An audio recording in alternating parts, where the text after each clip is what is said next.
everyone, welcome back to my channel Gitanjali Storytime in Manipuri. Ngasisu wari ama puraga lakchere. Ado ngasigi wari sidi forensic ki matingda ki solve tawgiba case ne. Ado ngasigi case na Texas ki Arlington hariba mafam se sida thokibane. Emilita Reeves haina chahi kungadaruk suba nupi malai my husband Jack Reeves na 52 years old suba. Adoga Jack se hana army surgeon orame adoga Hujingna retire tawra matungda painter oina laibane. Ada Emilita gi matangda kitang harke Emilita gi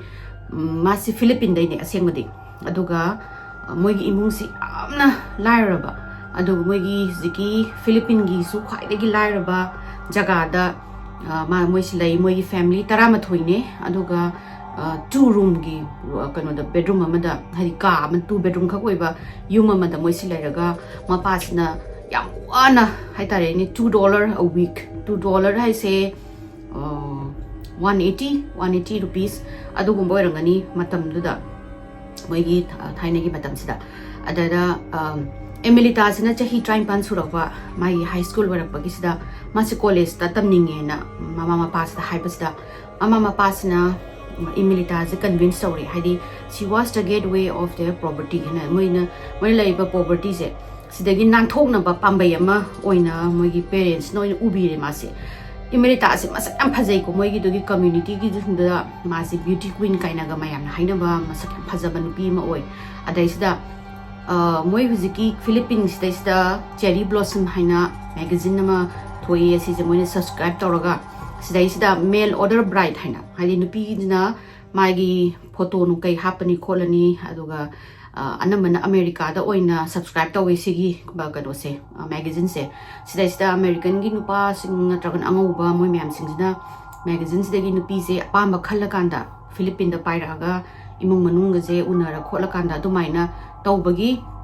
amayam sanara mail order bride hana ada Emilita just maina nangi magazine da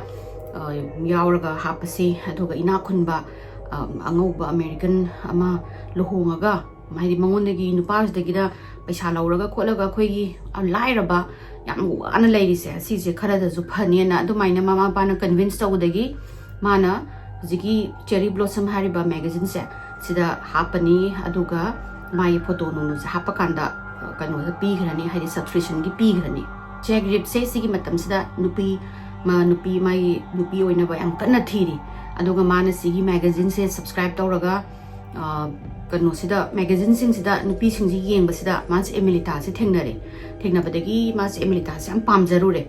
mana pamjabadagi 1987 sida Jack Rip se Philippine da Emilita se unana ba paire ada mana sagi kano gi mayum sida Emilita gi mayum sida changak pasida atopa American nupa ani masu ahan loinama 50 gi abang matari moi se loinama nga hedi lairame Emilita thena loinena adubu Jack sina Bapas da mayamna moi huziki pi ba poi ani na pi ge hariba paisa se sidagi he na mana pi ge khot ke na haraga jagano gi Emilita gi mapa se mana wu tawre adagi Emilita mapa si ju Jack se Emilita gi husband ni haina haraga oina khalle matungda paisa tha gi $250 adu maina tha ba khopa tha khudingi dai tha ba na $250 se Indian rupees di 22,000 mukla amgani aduduna it was a lot of money for the moigi the diamone hana lupa $2 katani hapta amda earn toro mijo do hojikti thada $250 la ane kholani haraga paisa so yam pirabani na mapas na moi luhongbagi aron tongnare 1987 gi matam sida luhongbagi sille dagi luhong amaga mana Emilita se thamamaga Jackson US laaga US magi nupi porakna bagi khopagi che chang sing se toraga yare harakanda Emilita se US ki Texas Arlington sida pairani Emilita na he Texas ta yogibaga Emilita gi mapa sida paisa thaba hore Jackson and they were very happy hedi moi di fortune ma phangmagi ka small fortune phangmaga chak manar bani adagi Emilita sina chahi ani mu le rakan sida machanupa ama po ani po pa se moina thiu na kawi aduga haidi sahi do amana chahi trampan ni Jack na chahi yankhai ni thoini aduduna moyani gi marriage sida chana dabadagi problem lakpa khaga hawre haidi macha pu matungda amaduna inkhalakpagi yamna karo tawna mai wakhana ma dalegre amajina 50 plus nina magi wakhana ma legre duna moyani gi marakta nungai na da ba sangthana ba khotpa dugumba se adum toin hawri October gi tang 13 1994 sida Emelita ga mogi leiba mamana bising siga lunch chaba chakpa sida lunch kano restaurant amda chakpa ada restaurant sida chaksa singa sida Emelita se macha ithu tu tharaga haidi yamna nungai tana leiba ubuda mogi mamana bising duna kai dawrage kholage na hangba sida mana ai Jackson nungsi dare haidi I'm not in love with him anymore akhoi ni su chan su sana de aduga khangde am thina khanai khole aduga Jack si so I am kizai khole na ma dai na khairi ado Emelita na ai se ai gi nupa na taba mi atopa manungsi ado mi atopa je nupa su na te mana nungsi ri se nupi ne ba nupi ma gi hizeki group da dum yaw male aduga ma ga live se nong na mu start tong dingi ai Jack si ga lai ning dre na lunch matung da Emelita je shopping cha toine na moi doi dai do leiba supermarket am da chakhrani aduga sungan mayum na sungan halaroi sigi nongan bagi sida mamana bisi na phone to ba mana bising da phone to busta Emelita se pairaktre moi mayum da adagi di kano da pager mai gi text song na ba pager da kano tawre da su pairaktre ma ngon da paw am ta phawna ba ngamdre adagi Jack ta phone to ro ga na Jack na phone je ta kakhalak pa torok da gi di pakhat mandana haidi ma se sumaina khoi gi phone se dum ngai dra lei ni nuti gi phone mari mangara wari sanari ban pisna karamaina no sumaina kano the previous day da chak samina re duga mana shopping chakhra ga nunga laga nungdang da yori su hairam de nungdang da su phone torok de aduga karama aduga ayuk sida su phone amta pairak tre hana moina police ta la aga missing report haina moina kano to bula ani file to bula ani aduga just moi gi wellness check am ta to bio haidi Emelita dam ta check to bi so mai mayum da chatlaga na police ta complaint lai police na la amatung da smaina Emelita gi hangbala ini kholi ne na Jack da hangsda Jack na haise ma ai kai bu ma halakta ba ma gi kan to ba kan sanoi de ma gi female lover duga chelamani aduga ma adum haidi halakpane adum tawe haidi saina ai khanaraga sauraga mathanda hekta numit kharani ta chakhibani aduga mu kano tawraga sauba khara pharakan hekta halakpane duna ai di concern oi de man halakta bsena ada nang ka tawbagi no complaint taw mana ai concern lai tabani ai kamain complaint to haidi complaint taw doino haidi missing report taw doino he she's not missing haidi ma missing oi brate ma kadai no ma mai nupi mai gi lover duga chain bo rangani duga matam khala raga paisa nungsa wal akanda amu halak toine dun ai kem khande na haibidagi police amu hale adai police na hala akanda magi kano sigi Emelita gi lover se asije amtang thijanji haidi maga leira zu maga leira ka oiraga su mamana bi singduna mana sumna kanda missing report ki file torokpani na chalaga dim tang hangse na moina Emelita gi lover se locate tore mai maming sina Mona Lisa pet kawi aduga maje police station dam tala o questioning ye na korola ada Mona Lisa na sai admit away police ta haibadi Emelita ga ma ga se romantic relationship ta lei mabani chahi ahum sure laiba aduga ma ga Emelita ga se nungdangi pung nipan bok smainer shopping torami aduga madi mayum da adum han gharabane sini aduga ai kaim bu khangde magi disappearance ki matang da ai sumangonda nungdang mayum da yora phone torokani haraga phone torokti nungala ka su ai mayum da phone towe phone su pairak te khote na da mai na police ta hai numinini matungda Emelita gi car se moi gi supermarket ki parking amada phangni abandon toraga phangame adai se phangbasida police na haina car do leramaga mi du di leramdrabani na Jack manak Jack se mu kaure kawus ahamba Jack se langning da boy toraga leire adagi man hai se ai moi gi mai gi lover duga wari sanare adu du mana su sumaina magadi pungni pan bhok leminara me doi matungda gi ma mayum hangari hai aduga mai gi car sizu sigi supermarket ki parking lot sida leirame aduduna nang laaga khoina question khara hangani du nang do lao kholo torpodagi ma se aya tan upale tabodagi Jack se lai Jack na Emelita gi mapi khara puraga lae haidi magi mapi se moigi police dog ta namhalaga magi sento adudo follow tawraga la kana taw jaram sini lai jaram ba yai khole na madi mawa am ta lode mai nupi do adum halakani na dum police ma hai ja halakani ma soidan halakani ma dum hauna bini na dum hai le adeng sai gi police ki kanu sing sina hui sing sina mai gi sense follow tawi adugu unsuccessful ore kai gino da mai gi sense amata thiba phangdrai hui sing na aduga moina ngasai gi kano sida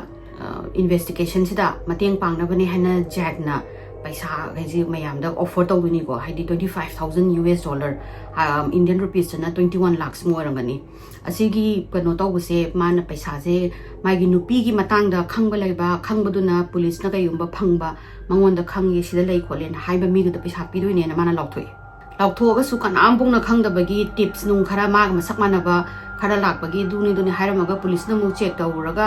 amok heta kan oiram daba emilita oiram daba ado maina marak sida moi su investigation tawraga police ni dum leiri ado police na magi moi gi first break ama phangni ko case sida kai emilita gi car se moina detail oina search tawdoine ba mai car manung sida loina head important clue mo de soidani aurongani kai no da car se mana last time na thawraga chatpani haiba car naina adubu police na car gi sis thorough investigation tawbasida moida chingna ba ma power ba haidi foul play gumba ma moina uba hore moina car se phangma matamda emilita se koi mi yam wang chau banate ma je 5 something ne the 5 to 53 mo ke orangani aduna mi pick pani adu car se mi pick pana car thoba se driver seat se maning ma haidi mai gi kano sida steering room sida hena sangsalaga phammi ko haidi anamana mayam gai thoba se aduga mi awang ba mi chau boraga di maning da push tawraga dum phamme aduduna Amerita gi car se yeng basida magi maje last oina da gari da thawraga ni da mayam chakhina mamana bina su haise ma gari da dum lakpani mai nu pa na su haise Jack na su haise gari do ma dum thogi banena aduna ma haise last mana thogo oiraga di car se all the way steering gi manakta changsalangani seat se driver seat se adubu si mane moina phangba matamdadi police na phangba matamdadi car se maning handoga lairameba haidi emilita na di thogo sungoi oroi mara kaina emilita gi makhongduna di yawroi ba aduna takpadi mi wang chauba amana last oina gari sida phamme haibse moi asijima clues ma phange do emilita na he gari se khambaga mai gi steering se lock to yam lock to gole hai do numito mai gi steering wheel do lock to romdre adaga alarm se su magi car ki alarm system su ma dum on to male always to male ado numisida zu sigi alarm gi system su on to romdre adai police na Jack moi gi emilita ga Jack ki mayum sida la aga mayum sida hoi thi ba khop to ba sida emilita gi mapi se amata hai mang de kai ma da mapi pu gi ba gi khot pa gi amata udre suitcase gu mayong gi ba gi su ude ada moi hai se kai gumba mana yum da gi saur ba chen ga ba ora ga su nupi ni at least mapi maron mai gi makeup nung kabung ma pu budi toiletries pu ba hai ba se hauna sani adubu mai toiletries su loina ma ka da lai mai mapi maron su loina ma ya la ga adum hai phi do hanger ya ma da gi lok thok ga phi mange ka hai ba su na te kar mai ta ori no hai ba gi moi je suspicious yam oire police singina emilita gi mamana bi sing moi plus oina pun ba sing do amu ko khala kan da questioning tawre kari hairami kari hai kolena adda mamana bi sing sina haina emilita se jagrip kadi magi moyani gi marakta yam problem lai rabani nungsin emilita kanona emilita na jack se sunu nungsi dare hai adoga moina one time sumana kano se jack se mana yamna kijai khole na mamana bi da hairami na adu maina hairi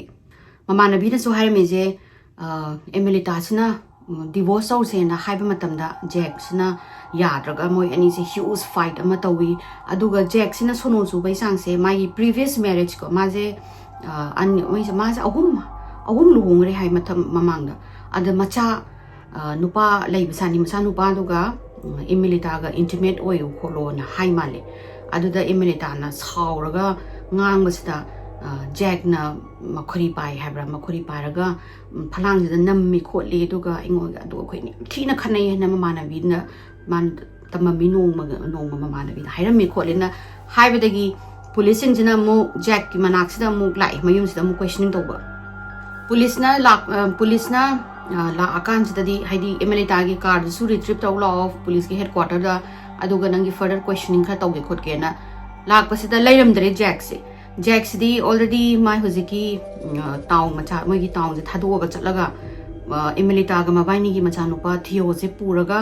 nearby lake hai sigi moi gi da camping am tawba moi ne yam toin chatpa camping tawba mafam oira male sigi mafam sida oina macha duga angang na haidi mama do halakta gi khotpagi na nongai na da sida macha do puraga camping chakhare na lairam dare police na zu clue ama mo phange Jack sina Emilita sida pesa lupa la kuntra ka manga pige ma do haina kano tawuno thado ma chakino duga divorce sauroi si kholoi si na hayena Emilita sida mamanabi doi harmi mem ni ko si mem se habidi mamanabi amamu interview to basida police na clue mu khange habidi Jack sina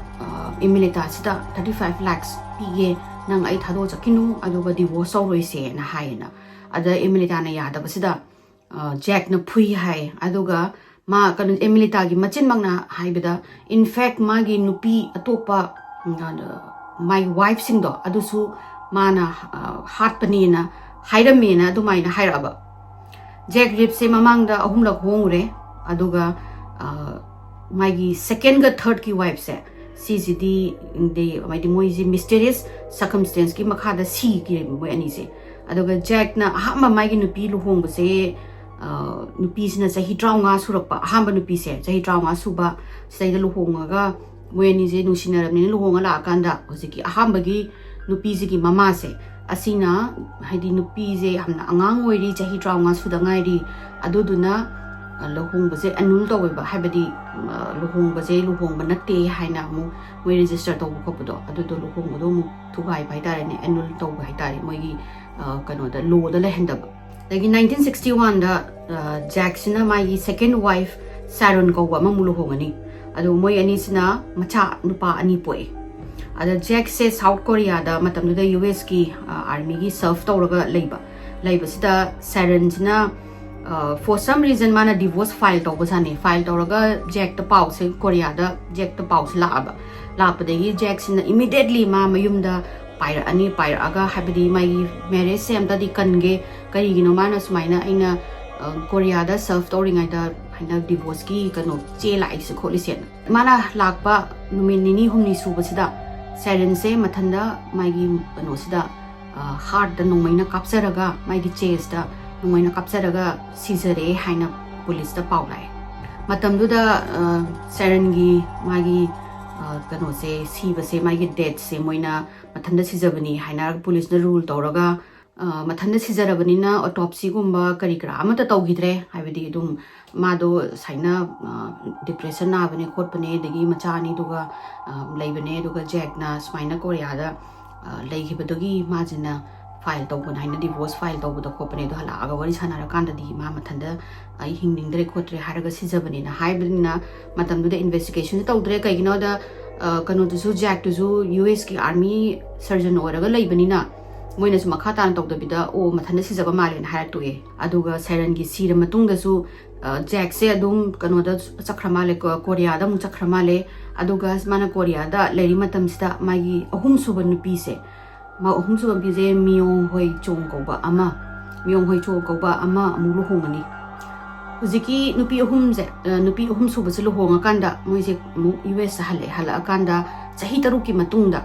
moina he camping to ba ngasai le kama lei mai manchanupa atumba thiu do chapmina ba mafam se simana yam thina mafam je khangba jaga in and out oiba jaga oiba chani Jack ki stage da vacation dawringa sida nupi se isingda moigi floaty raft to ada hippaga leiringa da isingda ondharaga iraknaraga si hai miyongi manau nupi se miyongi funeral gi attend to bolak ni lakpasida manau nupi sina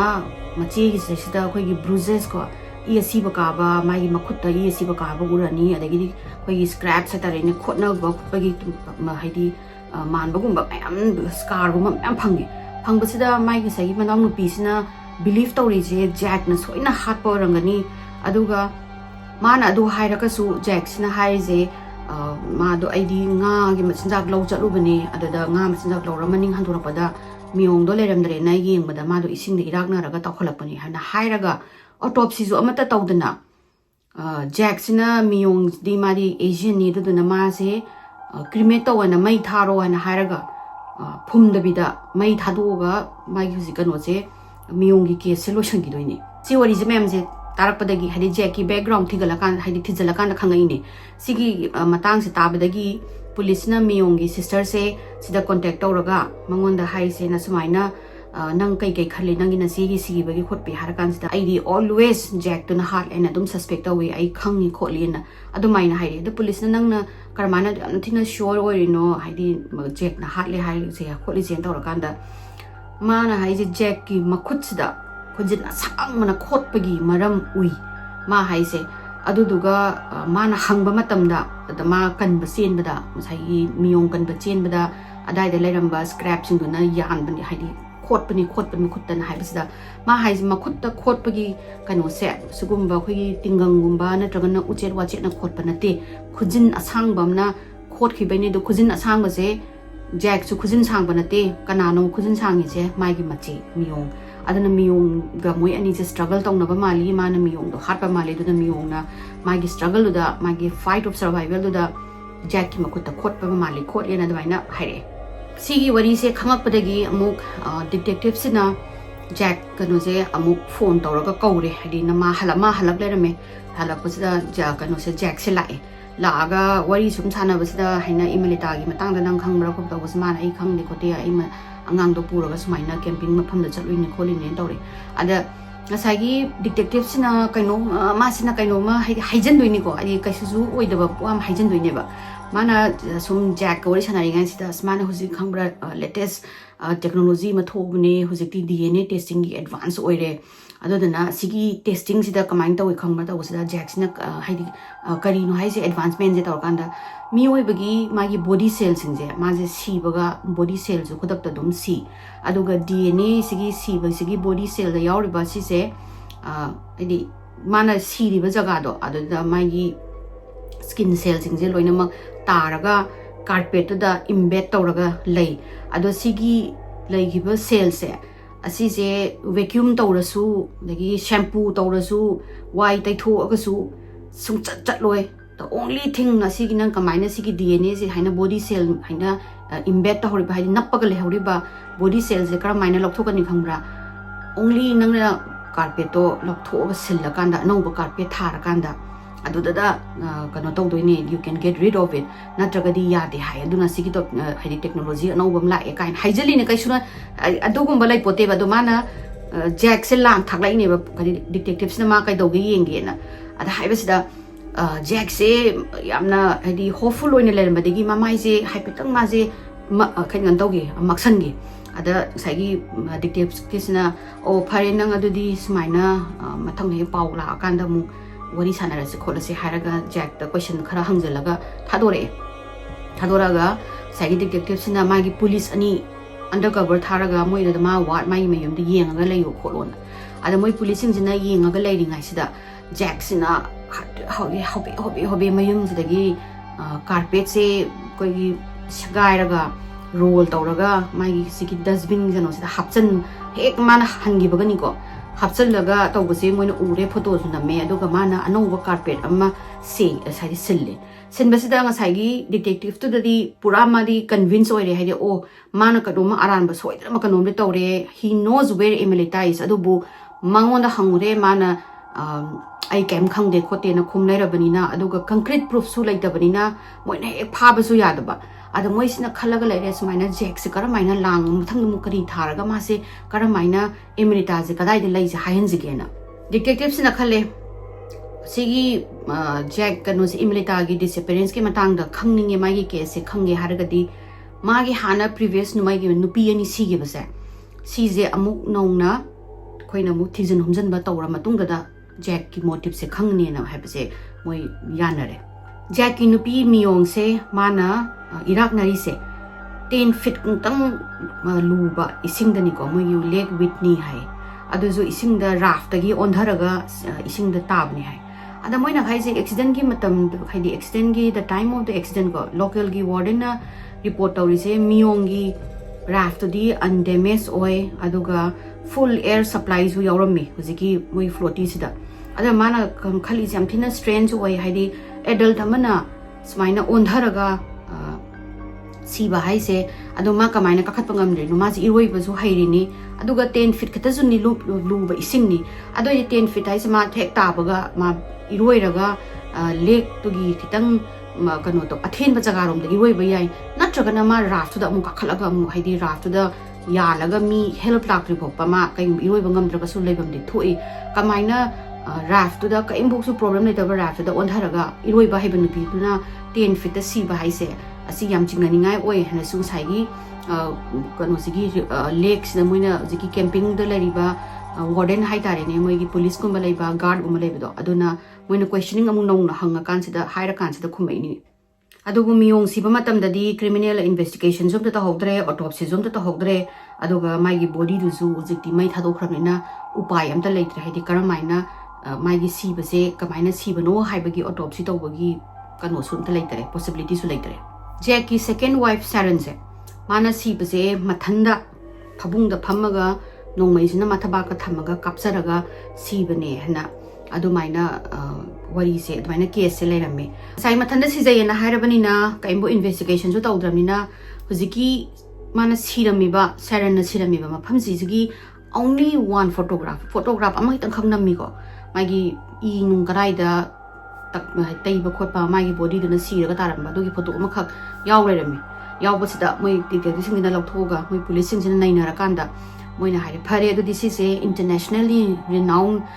expert blood spatter ko hari I na kamaina nongmaina ka pa I ki magi pakpagi angle adugumba thijan humjan ba expert amalai maina blood spatter ki expert na aduda tharaga moi ta si ji noina mana harise mathana kapsaraga si na harise chumbra khopra haina khangning bagi tha khare photo se moina accident masagi Sharon si base Jack na police da matam da hairami se Sharon sina phabung da phamaga lei aduga moyani ji malai dongrami khalarami aduga phabung da phamaga magi khongbi jina masagi nongmai sigi trigger sta nammaga mathanda kapsabane na mana adwaina highway report silerame adugu masagi blood analysis toriba kano se blood spatter toriba sina mana khangakpagi mana thijan lubadagi mana expert na yengubagi matung inadi Sharon se nongmai sagi blood to kano da phalang da pai ba khopak sigi matung inadi ma do lepa kanda nongmai si mathanda kapane na haidi trigger do off to haidi when off to banena Sharon gi ma phaiganda my L shape ki blood pattern ama sulerami sina indicate tawbodi Sharon jina lepa kanda hamba nongwai je kapa kanda mai gi blood se drip tawbose mai gi thai da drip haidi mai gi ma phaiganda hana kano chenthare e aduga mana amu adu chenthara matungda ma je maning halaga phabung da tagi adugi ni blood ki flow ji direction se sizu amu onei hena adumaina amu yawre report gi matung in haije Sharon sina phamaga nongmaina kapamaga di ngasai blood flow ngasai L shape ki mai gi ma phaiganda blood flow do adusu entirely different oigani aduga ngasai photo du da moina phangi ba splatter se reverse orangane ba habadi dum moina phambagi di nongmaina saina kapa haije kapagi sigi blood ta ba haise mana lepi du ga di mana roi mana phamaga kapaga di phabung longgi area rom da hena taramada bani na daina sigi moi expert na pire ade adu harapadagi moisina Sharon gi mana ngasai si mathanda sijabagi kanu scene je reenact to ba hore habadi karamaina mana kapsari no hana adugo according to the blood spatter ko moi ngasai gi the time na hadi ma lepaga mathanda kapsabani haragadi mana kapi ba nongmai siju shotgun asang bane ba aduduna ngasai female ma ga same size ngasai gi Sharon ga same size same weight oiba nupi gi police officer amana mathanda nongmai se thamaga kapsage tawbusida sungam ngamdreba it was impossible haidi sungam mathanda haina tawraga aim tawraga makutuna smain tawraga kapa haibise sungoi oi ma se sungam ngamdreba ngasagi police nupi je aduduna mathanda ma haina mathanda lepaga mana kapa haije trigger do pull tawba sungam ngamdabanina either mana lepa kanda kana gumba mana ta ma lepa leraga kana gumba na mongonda kapa oiramganena adumaina khanbadagi hujikti kaidawrani Sharon gi body chahi tratuk mamangda phumgi base sije amu lokthoga yengba haibase msi maru oire haina moina court ta permission khane gano lawrani moi permit lawrani haidi magi body je exhume tawraga autopsy amuk tawsena body se lokthoga autopsy gi Dallas ki medical examiner Dr. Jeffrey Bernard hai mangonda thagre Dr. Jeffrey na autopsy tawbusida sagi gunshot ki wound je mana phamaga mathanda kapsai haibasigi kaino mi iwon onareba phamaga di smaina nongmaiduna nambanina nongmaiduna pala matamda mathak da award da oigadabane ba haina mathak da kitang magi wound je adubu shotgun se sagi nongmai se kapagi wound je si se kitang downward da oi aduna mana sitting position da sibane haiba se oi royana daina amu ki doctors na haire uchina china saran gi asiba se moina officially rule tawrise undetermined with the possibility of homicide haina haidi magi murder gi case se possibility da layana haire yum sida saran na siba matamda kan ambu laiba nate jack reef ka ma khatane aduga saran na di mathanda suji ki nongmai ku kap la kap adi lepaga na makhutu lamba phangde trigger da phangde aduga phammaga na khongbi na ju kap khongbi sina trigger je chingba je sungam ngam de ba ding sai gi nongmai asang ba do kap na bhona ba da aduga nga sai gi gun wound na haidi gun gi sai gi nongmai na kap gi asopado sumaina ab water laigedabani adubu thaina down water lairambane adoi kanana mangon ma se kanano na heb doctor hai se kanano na mana lepa lair kanda mi awang bam na kapane na hareba adoi kanano yums de laire se jack reef ka siren ga natana kanambu laipnati aduduna mi awang badi jack zo yam wang jawe aduduna adum man hat pa orungani haibase conclusion tare adumai gi forensic concrete evidence de laitabani na tamna tawri asigi tawri ngai marak sida Jack sina aduki matuk mathong sa da bai sim kamai to gi da ma je female companionship se aduki matik pam gi chang sida Philippine de laiba Emerita gi hek magi makha magi hek mathang manau nu pi se sida phone dawraga nang US la o matam khara I am lonely feel dawre na che do thiba phang da badagi aduduna Emerita halak tribong nang ai lemina se na adumaina phone tawraga mai gi musai kano sida Emerita manau nu pi se kawre mai ada Emerita manau nu pi sina reject tawre ba haidi o ai di langning de kai gino ma la o hai je meaning do loin khangena Emerita manau nu pi na reject tawra padagi di Jack sina mang sai gi cherry blossom haiba magazine se si je subscription je mu mana renew tawraga ma sina nupi me am je yengak to ni yengak pasida same Philippine dagi Emerita haipitang man ba nupi ma mu mana khandoi ni mai maming sina Emilia ada mai mayum da reach out tawraga ai sumaina sanu pi se lohong ke khot ke na hairaga ma je Philippine da chatpagi prepare tawle rami mana Philippine chatringai da police na laga ma je arrest tawra kan sida ma sam tin surprise oraga kai no hai je kai no ai phari je kai no ai na kai da uroge kai phaino na dum police ta hang lere ada police na hai je nang phari se nang gi nupi si bagi murder case tani na hair kan sida magi question se karamba nupi gi no hai je na hanga ya pa ma mi do hanman da na ngawra bra na tra kai no na Emelita di ai kaim hate ai ma hate ma bhasar mathanda chen gi ni khot khim ni ai hanjan haire khole kai gi no kholi no Emelita gi body su khangde ma gi kaim ma hate na ai phari se kai gi no har kan da police na nangi Emelita gi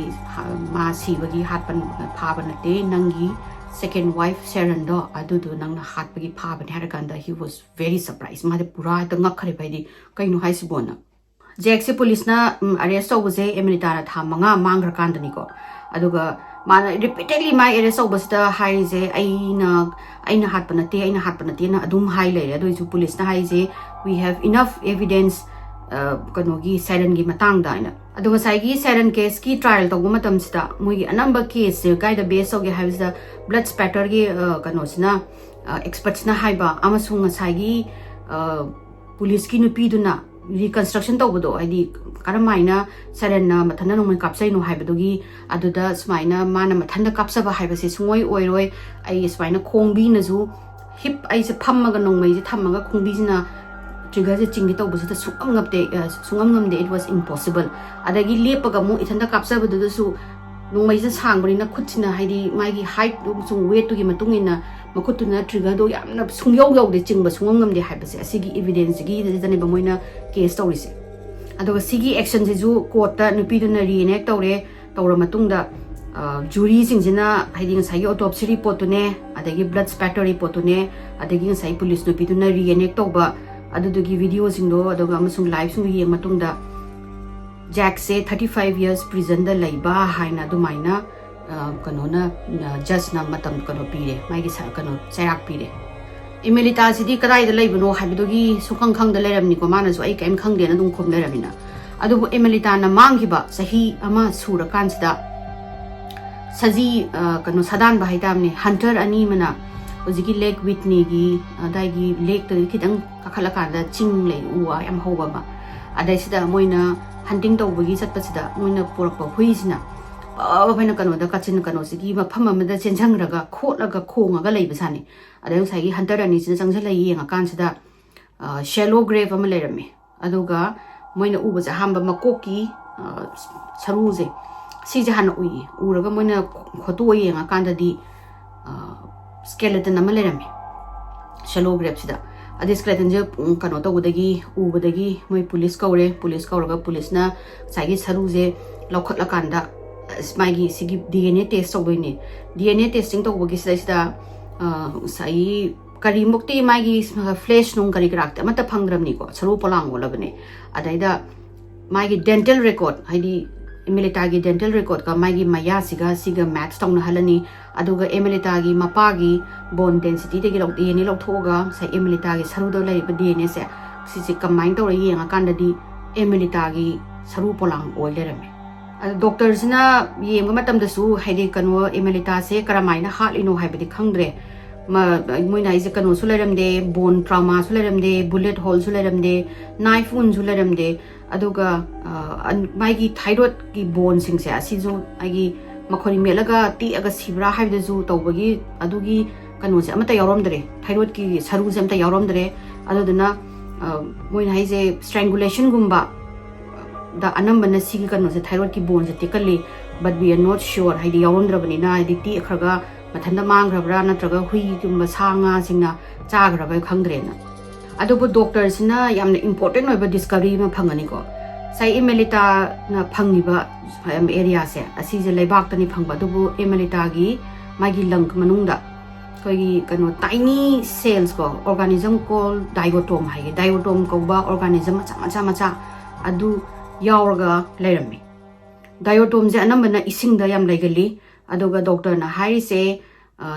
Emelita gi body manungda di high density da asigi microscopic organism se asigi skeleton hai da bani ne moina kano da yenga kanda sagi diatom gi skeleton macha mama Emelita gi lungs manungda yauraga lerame sina takpadi Emelita se hingi ngai da isingumba maje drown tawna traga namjan bagumba aduduna sagi diatom yauba sai ising se sise man inhale tawraga magi lungs manungda ising changakanda sibane haidi irakna bada siba natragana smaina ising de namjalaga mi mana halaga su sai ising manungda changrakanda sagi microorganism kano sigi diatom sigi skeleton sisu Emelita gi body na kanga matungda chapmana na kanga kanda yawlerame aduna takpadi Emelita je kanano na ising de namjanba natragana kanano na ising da thadaraga hatpanena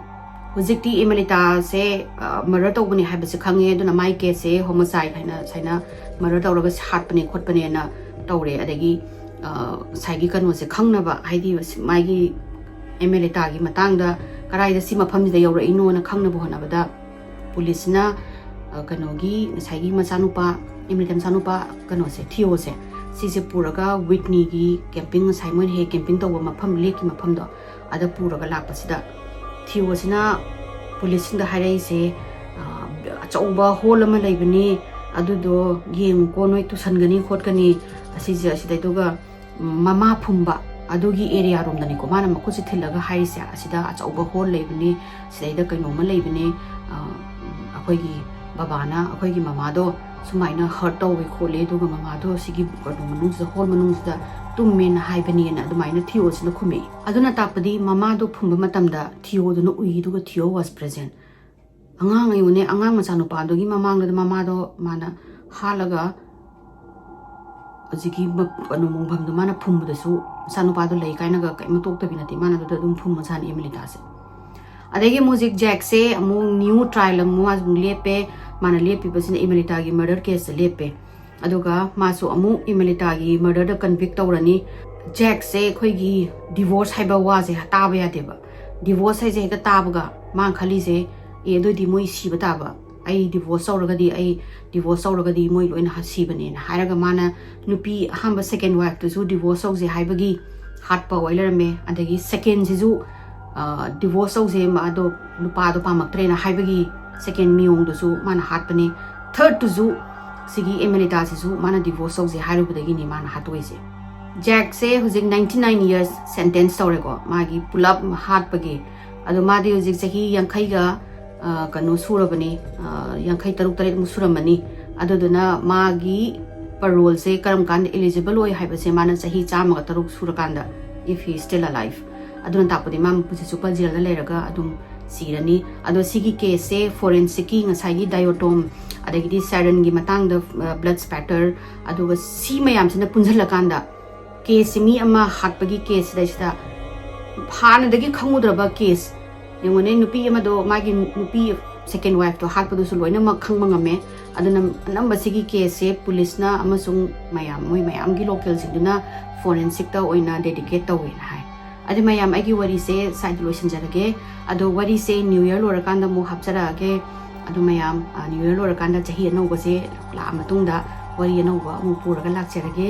masigi di side lotion jarage mayam na agi wari se nungarga di like tawbiyu share tawbiyu subscribe tawbiyu tangda unarse bye